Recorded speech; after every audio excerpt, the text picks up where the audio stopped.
Assalamualaikum warahmatullahi wabarakatuh, pemirsa Rio.tv. Kembali kami akan berdialog dengan Ketua Kadin Kabupaten Kampar, Bang Haji Rinto.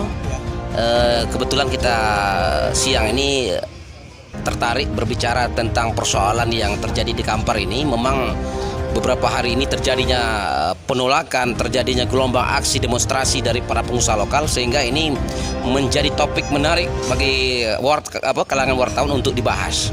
Bang Haji Rinto sendiri kan sebagai Ketua Kadin Kampar ya. Apa pandangan Abang persoalan yang terjadi di Kampar ya?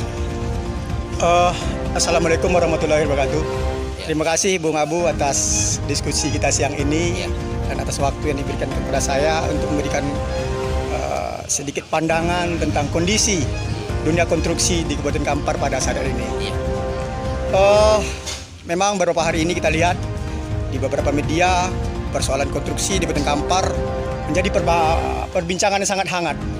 Beberapa waktu lalu kita lihat juga ada demo-demo tuntutan terhadap beberapa dinas yang terkait dengan pelelangan ini.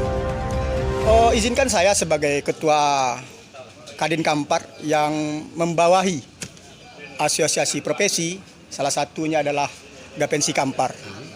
Memang saya secara tertulis sudah mendapat laporan dari Wakil Ketua Gapensi Kampar tentang keluhan mereka terhadap hasil proses pelelangan yang baru-baru ini diumumkan.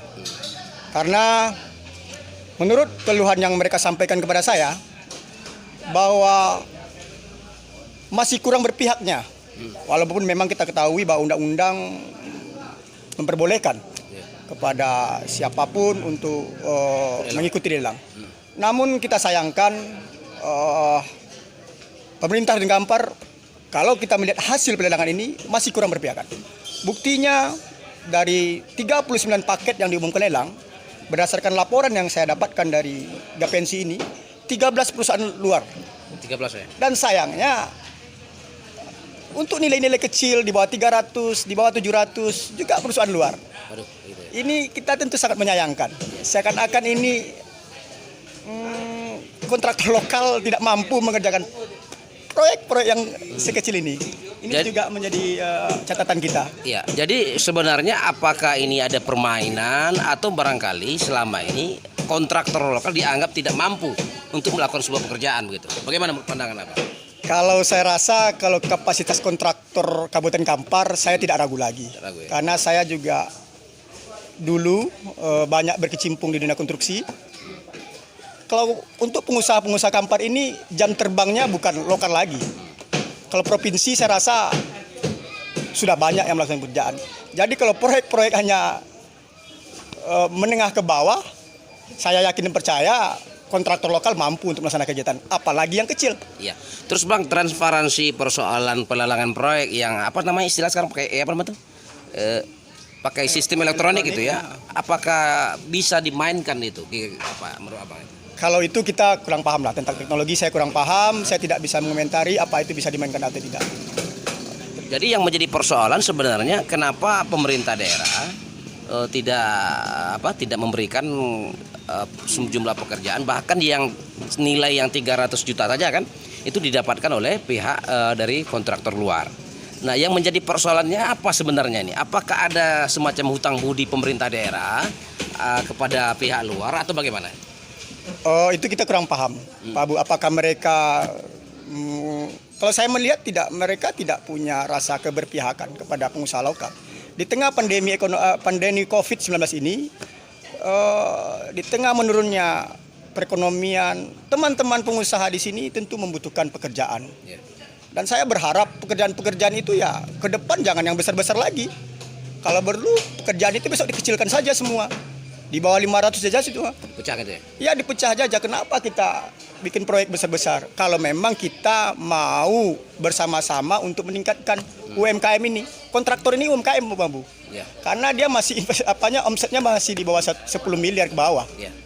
Jadi mereka kontraktor ini masih UMKM. Kalau saya pandang masih status seperti itu levelnya. Ya. Terus pembinaan asosiasi terhadap para kontraktor ini seperti apa?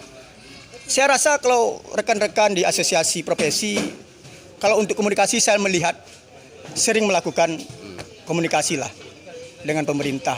Cuman sekarang pemerintahnya welcome nggak? Iya. Mau nggak bersama-sama gitu?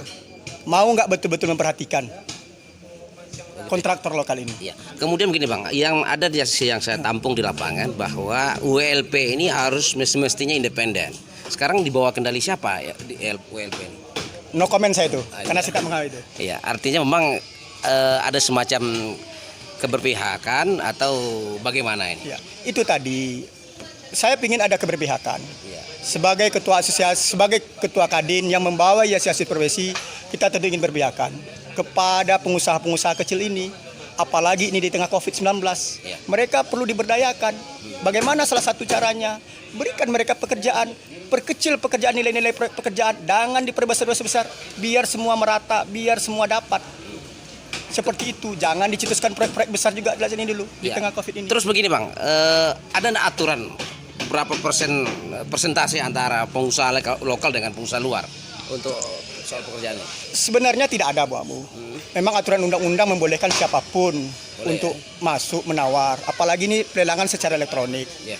Namun sensitivitas kita selaku pemangku jabatan, selaku pembenting pegangan, sayangkan anak-anak kita, cucu-cucu kita, saudara-saudara kita tidak dapat pekerjaan.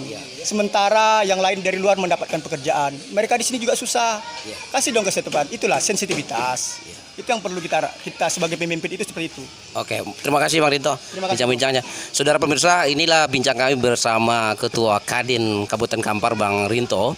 Memang harapan beliau terhadap pemerintah daerah bahwa keberpihakan pemerintah daerah terhadap kontraktor lokal atau pengusaha lokal ini memang sangat diharapkan, karena mereka dalam arti ketika mereka diberikan pekerjaan yang akan menikmati adalah keluarga mereka akan belanja di Kabupaten Kampar dan mereka tidak akan membawa uang, artinya perputaran ekonomi akan terjadi di Bangkinang dan Kabupaten Kampar. Demikian harapan dari Bang Rinto. Saya Abu Nazariau dari Bangkinang melaporkan. Terima kasih. Terima kasih Bang Terima kasih. telah berbincang di studio bersama kita di Rio TV. Assalamualaikum warahmatullahi wabarakatuh. Sampai jumpa.